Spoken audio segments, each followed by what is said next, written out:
श्रीकृष्ण म्हणतात, चिंता करू नका. जे होते ते चांगल्यासाठीच होते. तुमचे दुःख तुमचेच राहतील, भले ती तुम्ही कोणालाही ऐकवा. ज्याच्याकडे जवळचे आहेत ते त्यांच्याशी भांडतात, पण ज्याच्याकडे नातेवाईक नाहीत ते जवळच्या लोकांसाठी तरसतात. नात्यांना प्रत्येक वेळी वाचवण्याचा ठेका फक्त तुम्हीच घेतलेला नाही. समोरच्या व्यक्तीला पण नातं टिकवण्याची काळजी असेल तर कदर त्यांनी पण केली पाहिजे. आजच्या जमान्यामध्ये खूप चांगलं होऊन अजिबात चालत नाही. वेळ आणि शब्द दोघांचाही उपयोग लापरवाहीने करू नका, कारण हे दोन्हीही परत येत नाहीत आणि दुसरी संधी पण देत नाहीत. तुटलेला पेन आणि दुसऱ्यांचा केलेला मत्सर कधीच पुढे जाऊ देत नाही. चांगल्या लोकांची इज्जत कधीच कमी होत नाही, कारण सोन्याचे कितीही तुकडे केले तरी त्याची किंमत कधीच कमी होत नाही.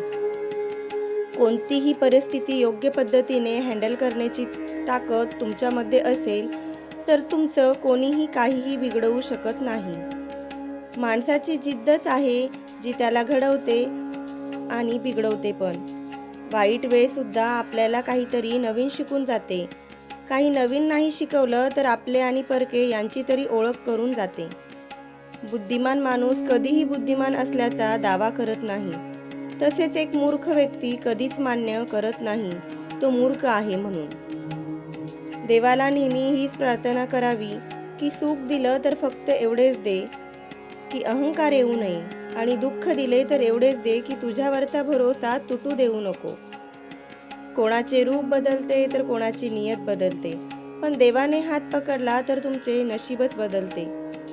तुमच्या आयुष्यात लोक येणार जाणार, पण काहीच अशी लोक असतील जी निस्वार्थपणे नातं टिकवतील. आयुष्यामध्ये पस्तावणं सोडा आणि असं काहीतरी करा की तुम्हाला सोडणारे पस्तावतील. आयुष्यामध्ये काही लोक जवळ येतील तर काही दूर जातील. खूप कमी लोक अशी असतील जे स्वार्थाशिवाय तुमच्याबरोबर नातं निभावतील. मुलींना फुलपाखरू नाही तर मधमाशीसारखं बनवा. त्यांना पंख पण द्या आणि डंक पण द्या. त्यांना त्रास देणाऱ्यांना अद्दल घडवण्याची शिकवण द्या.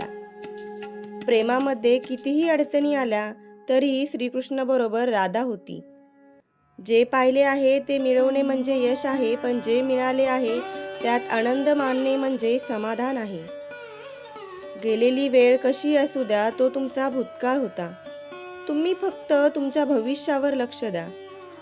जेव्हा माणूस जिवंत असतो त्यावेळी त्याने आपल्या मनातील गोष्टी कोणाला सांगितल्या तर समजून घेणारा कोणीही नसतो, आणि जेव्हा मृत्यू पावतो तेव्हा लोक बोलतात, त्यांनी त्याची समस्या मला सांगितली असती तर मी काहीतरी मदत केली असती. कोणतीही व्यक्तीने दिलेला धोका तर आपण विसरून जातो, पण त्या माणसाला कधीही विसरू शकत नाही ज्याने धोका दिला. कडू आहे पण सत्य आहे की आजच्या जगामध्ये लोक पैसा पाहून नातं जोडतात. अभिमान नसला पाहिजे की मला कोणाची गरज पडणार नाही, आणि या भ्रमात पण राहिले नाही पाहिजे की माझी सगळ्यांना गरज पडणार आहे. हे सगळे खोटे लोक असतात. कोणी कोणाची मदत करत नाही. स्वतःचं दुःख स्वतःलाच झेलावं लागतं आणि स्वतःची मदत स्वतःलाच करावी लागते. दिवसात तरी ते सगळी माणसंच, पण फरक एवढाच असतो की काही जखमा देतात आणि काही जखम भरायला मदत करतात. काट्यावर चालून फुलं मिळवतात. विश्वास ठेवला तर देवही मिळतो. एक गोष्ट नेहमी लक्षात ठेवा, मित्र सुखामध्ये बरोबर असतो, पण दुःखामध्ये फक्त देव तुमच्याबरोबर असतो. तुमची दुःख तुमचीच राहतात, तुम्ही कितीही कोणाला सांगितले तरीही. बेरोजगार पुरुष, विधवा स्त्री आणि गरीब वडील यांचे दुःख कोणीही समजू शकत नाही. दुश्मन तेव्हाच सफल होतात जेव्हा त्यांच्या मागे आपल्याचाच कोणाचा तरी हात असतो. त्रास या गोष्टीचा होत नाही की नशिबाने धोका दिला. त्रास तर या गोष्टींचा होतो की ज्यांच्यावर विश्वास ठेवला त्यांनी धोका दिला. जेव्हा व्यक्ती पडतो तेव्हा त्याला स्वतःची लेवल कळते, आणि जेव्हा मदतीची गरज पडते तेव्हाच आपले लोक कळतात. तुम्हाला आयुष्य मिळालं आहे तर काहीतरी ध्येय ठेवा. फक्त श्वास घेत वेळ वाया घालवणं आयुष्य नसतं. देव बोलतात, तू करतो ते जे तुला पाहिजे असतं, पण होतं ते जे मला पाहिजे असतं.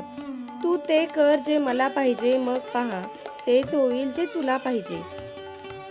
नातेवाईक तुम्हाला म्हणतात आयुष्यामध्ये खूप प्रगती करा, पण मनात विचार आला की नातेवाईक तुमची प्रगती सहन करू शकतील का? जर एखादी गोष्ट तुमच्या आयुष्यातून निघून गेली तर एवढेच लक्षात ठेवा की त्यापेक्षाही जास्त चांगली गोष्ट तुम्हाला मिळणार आहे. वेळ बदलते, सगळ्या गोष्टी ठीक होतात, पण तुटून जोडलेलं नातं परत पहिल्यासारखं होत नाही. जे सोडून गेले त्यांना आठवत बसू नका आणि जे नजरेतून उतरले त्यांना फक्त नजरेत उठवण्यासाठी वेळ वाया घालवू नका. देव तुमच्या घरात असतो, पण ज्याला आपण आई वडील म्हणतो. पैशांनी आपण सुख सुविधा तर मिळवू शकतो, पण समाधान केवळ चांगल्या कर्मांनीच मिळते. कोणी तुमची विचारपूस करत नसेल तर वाईट वाटून घेऊ नका, कारण जगामध्ये विचारपूस करणारे कमी आणि घरातील चर्चा बाहेर पसरवणारे जास्त असतात. ज्यांच्याजवळ आपले लोक असतात ते त्यांच्याबरोबरच भांडण करत असतात, पण ज्यांच्याजवळ आपले लोक नसतात ते त्यांना भेटण्यासाठी तळमळतात. कधी कधी हेच समजत नाही की चांगल्या माणसाबरोबर नशीब नेहमी वाईट खेळ का खेळते.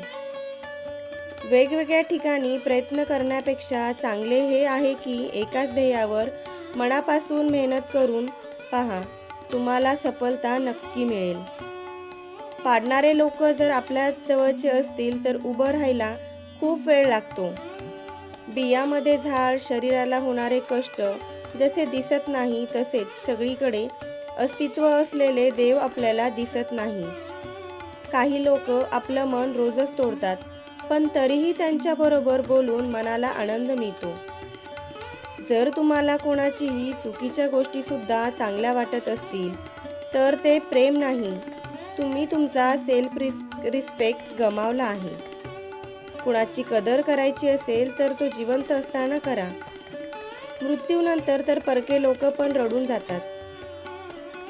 मोडनुसार चालणारे लोक त्यांची इमेज लोकांच्या नजरेत कमी करून घेतात. त्यामुळे नेहमी मूड खराब असेल तर शांत राहा. कोणतीही व्यक्ती शांत तेव्हा बसते जेव्हा त्याच्या मनामध्ये खूप गोंधळ चाललेला असतो. ज्यांनी तुमचा संघर्ष पाहिला आहे त्यांनाच तुमच्या यशाची किंमत माहीत असते. दुसऱ्या लोकांसाठी तुम्ही फक्त एक नशीबवान व्यक्ती असतात.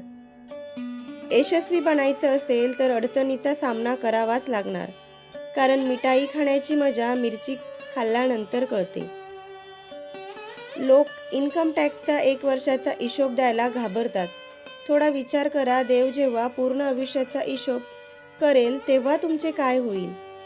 आजचा व्हिडिओ तुम्हाला मनापासून आवडल्यास चॅनलला नक्की सबस्क्राईब करा.